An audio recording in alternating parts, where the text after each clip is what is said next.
France just sent a strong message to the US. They're done with American weapons, and Trump is turning his back on NATO. Is this the moment Russia has been waiting for? Macron just announced France will cut dependence on American weapons and invest in European military production. And some say this could make NATO weaker. And here's where it gets worse. Trump just said he'd let Russia do whatever they want to NATO countries that don't pay up. Is this a green light for Putin? With France cutting off US weapons and Trump pulling back from NATO, some European leaders say they can't rely on the US anymore. Can Europe stand alone? Is France making a smart move, or is this a huge mistake? Comment below and don't forget to subscribe. Yeah, for me, I think France have no message to the US because Emmanuel Macron is not holding the card.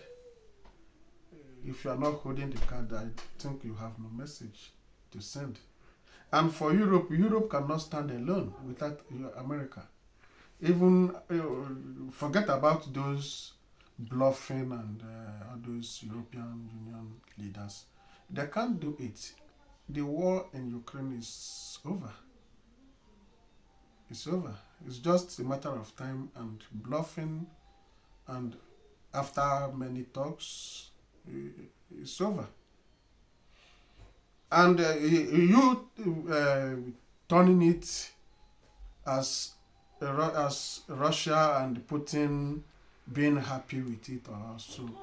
It's not their own matter because they have what they wanted to do and they have almost accomplished all their missions.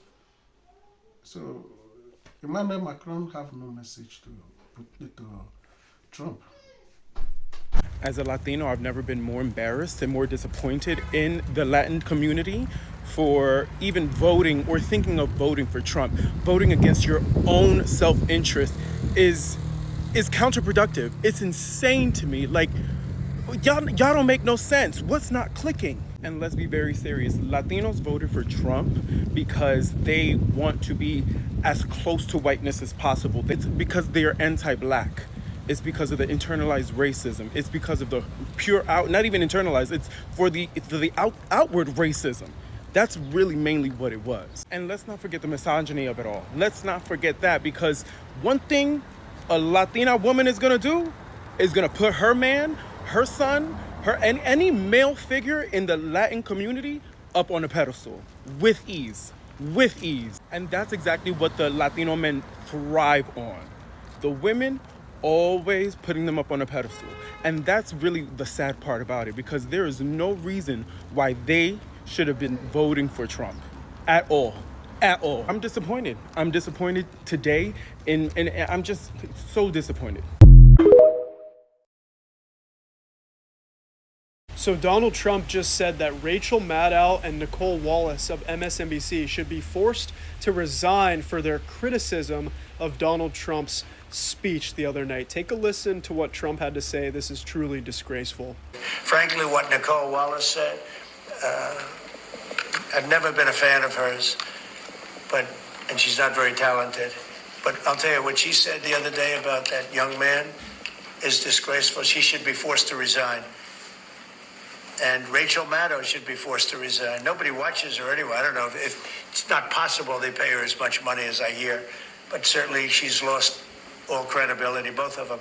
But what they said the other day, they should be forced to resign about that young person who is suffering greatly. Thank you. God, Trump and Republicans are such snowflakes. They get their feelings hurt when Democrats condemn the fact that Trump exploited an innocent young kid to make a political statement, when Trump is the same guy that just defunded cancer research by the tune of $5 billion in this country. How are you going to bring out a cancer survivor days after you defunded cancer research in this nation? That is disgusting. That is the problem in this country.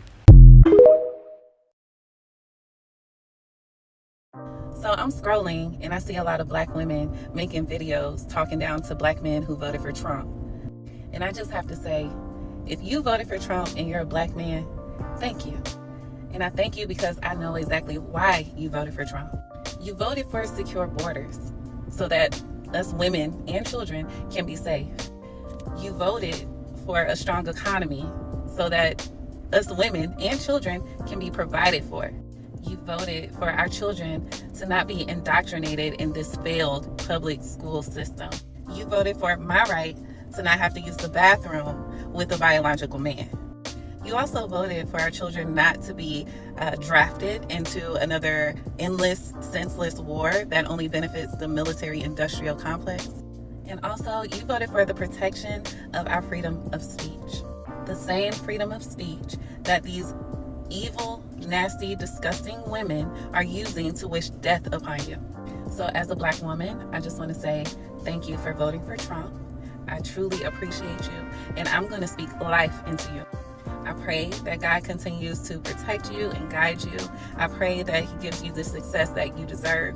I pray that He gives you the strength to lead your family and your communities. And for anyone who wants to say in the comments that I'm a pick-me, baby, I'm already chosen. So what about you? It's Trump 2024. You already know. Thank you.